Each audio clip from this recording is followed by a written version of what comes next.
लगाया कि पैसे का लालच देकर उसे बीजेपी में शामिल करने की कोशिश की गई। हार्दिक के सहयोगी अतुल पटेल का दावा है कि एक बिचौलिए ने उनसे फोन पर बात की और बीजेपी में शामिल होने के लिए कहा, लेकिन उन्होंने इनकार कर दिया। अतुल पटेल ने एबीपी न्यूज से बात की, सुनिए। गुजरात विधानसभा चुनाव की अभी तारीखों का ऐलान भी नहीं हुआ और इससे पहले बीजेपी पर यहां पर गंभीर आरोप लग रहे हैं खरीद फरोख्त के। हमारे साथ अतुल पटेल मौजूद हैं जो कि हार्दिक पटेल के साथ जुड़े हुए हैं, इस पूरे आंदोलन में उनके साथ रहे हैं। अतुल जी, आपने भी एक बड़ा खुलासा किया है कि आपको भी इस तरीके का खरीदने की कोशिश की गई थी, क्या हुआ था हमें ठीक से बताएं।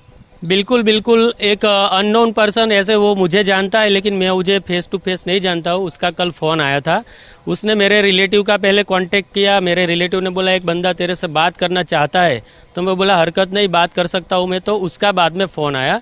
तो जैसे 2 दिन पहले हमारे जो अग्रिम पंक्ति के आंदोलनकारी है उसको बीजेपी ने उसके पार्टी में शामिल कर दिया, जो भी है पैसों से या जो भी से शामिल कर दिया।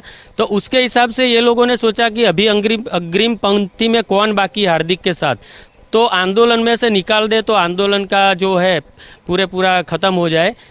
और वो पर्सन ने जो बात किया उसका बोलने का सारांश ऐसा था कि 2 दिन पहले आंदोलनकारी जो तुम्हारे साथ थे वो सरकार के साथ बैठक करके हमारे बीजेपी में बैठ गए, तो आपकी इच्छा है मुलाकात करने की तो मैं आपको मीटिंग करवा देता हूँ और वो बंदे को जितना मिला है उससे भी ज़्यादा आपको मैं पैसा दिलवा सकता हूँ। तो मैंने उसको साफ शब्दों में बता दिया कि भाई मैं नहीं आ सकता, मुझे इच्छा नहीं है।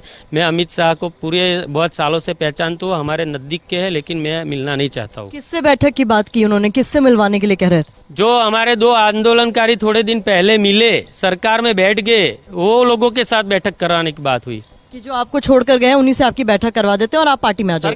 सरकार से हाँ। सरकार में किससे, क्या इस तरह की कोई बात? नाम नहीं बोला शायद, लेकिन उसने दूसरी बार जब फोन आया तो उसने नाम भी बताया, मेरा अमित शाह का नाम बताया। जिसने आपको ऑफर दिया, क्या उसकी पहचान आपको पता लग पाई? वो कौन था, पार्टी से कोई था या फिर कोई बिचौलिया था जिससे बोला गया आपसे बात करने के? नहीं, पार्टी का तो मुझे नहीं लगा, लेकिन कोई बिचौलिया लगा और उसका नंबर भी है और रिकॉर्डिंग पे है। जब रिकॉर्डिंग आप हमें सुनाएंगे कि अतुल पटेल का ये बड़ा दावा है।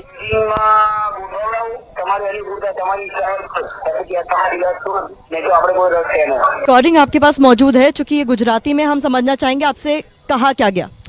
कहा ऐसा गया कि तुम्हारे जो मित्र है पास के जो है वो जब सरकार में जुड़ गए तो आप भी हमारे साथ मिल सकते हो, मीटिंग करना है तो मैं आपको करा सकता हूँ और बड़ी डील आपको मैं दिला सकता हूँ। कुछ हथकंडा चलने वाला नहीं है। चाणक्य नीति जो अमित शाह की है सुपर डुपर फ्लॉप गुजरात के अंदर हो रही है। तो इसका एकमात्र विकल्प आपको लगता है कि कांग्रेस को जिस तरीके से अल्पेश ठाकुर उसमें शामिल हो गए, अब क्या वही मात्र तरीका बचा है कि कांग्रेस को साथ दिया जाए और फिर बीजेपी को परास्त किया जाए? बिल्कुल बिल्कुल, गुजरात का हिस्ट्री रहा है पिछले 70 साल के बाद, आज़ादी के समय के बाद, कि यहाँ कोई तीसरा परिबल है वो आगे नहीं आ पाया। इसलिए हमारे पास बीजेपी को परास्त करने के लिए एक ही विकल्प कांग्रेस है और इसीलिए वो विकल्प हम सब चुन के आगे बढ़ने वाले हैं। बात करने के लिए बहुत बहुत शुक्रिया। ये है अतुल पटेल, जिनका बड़ा ये आरोप है बीजेपी पर कि किसी बिचौलिए के जरिए उन्हें कांटेक्ट किया गया। इनके पास एक ऑडियो सबूत भी मौजूद है। इनका साफ तौर पर कहना है कि उसके जरिए इन्हें कांटेक्ट करके बीजेपी में शामिल कराने की कोशिश की गई। कहा गया जितना आपको पैसा चाहिए वो भी आपको दिया जाएगा। हालांकि इन्होंने इस ऑफर को तो ठुकरा दिया है। इनका साफ तौर पर कहना है कि अब बीजेपी को हराने के लिए साम दाम दंड भेद सब कुछ अपनाया जाएगा, भले ही उसके लिए इन्हें कांग्रेस का साथ ही क्यों न देना पड़े। कैमरा पर्सन हेमंत सूद के साथ प्रतिमा मिश्रा, एबीपी न्यूज, गांधीनगर। तो पाटीदार नेता लगातार बीजेपी पर आरोप लगा रहे हैं खरीद फरोख्त का। अब देखना होगा कि इसका असर चुनावों पे क्या पड़ता है, क्योंकि इस साल के अंत में गुजरात में विधानसभा चुनाव होने हैं। दोस्तों, मेरी ये वीडियो आपको पसंद तो आई होगी और ये वीडियो कैसी लगी कमेंट अवश्य करना। और दोस्तों, मेरी ये YouTube चैनल सब्सक्राइब करके सहकार अवश्य देना, क्योंकि ऐसे मुद्दों से लड़ने के लिए आप जैसे युवा लोगों का सहकार भी जरूरी है। अतुल पटेल का वंदे स्वराज।